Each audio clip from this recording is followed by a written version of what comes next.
এনে আর mid dress আর এই ব্যাগে বোম আছে, এই বোমটা গিয়ে বর্ডারে লাগিয়ে আসবি যেভাবেই হোক। ঠিক আছে সর্দার।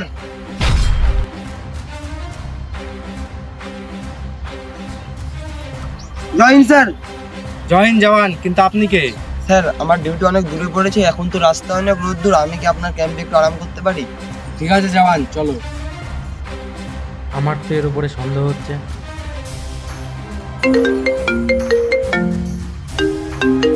Join sir. জওয়ান, বর্ডার হামলা হয়ে গেছে, তুমি তাড়াতাড়ি আসো। Okay sir. এই সুযোগ, আপনি বর্ডারে বোমটা লাগিয়ে আমি চলে যাব। আমার সন্দেহটা ঠিকই ছিল। জওয়ান আপনি এখানে বসুন, আমি এক্ষুনি আসছি। ঠিক আছে স্যার। স্যার আমাদের বর্ডারে অন্য ক্যাম্পের ফৌজি এসছে, আমার একে থেকে সন্দেহ হচ্ছে। ঠিক আছে জওয়ান, তুমি একটু সাবধানে থেকো। Okay sir.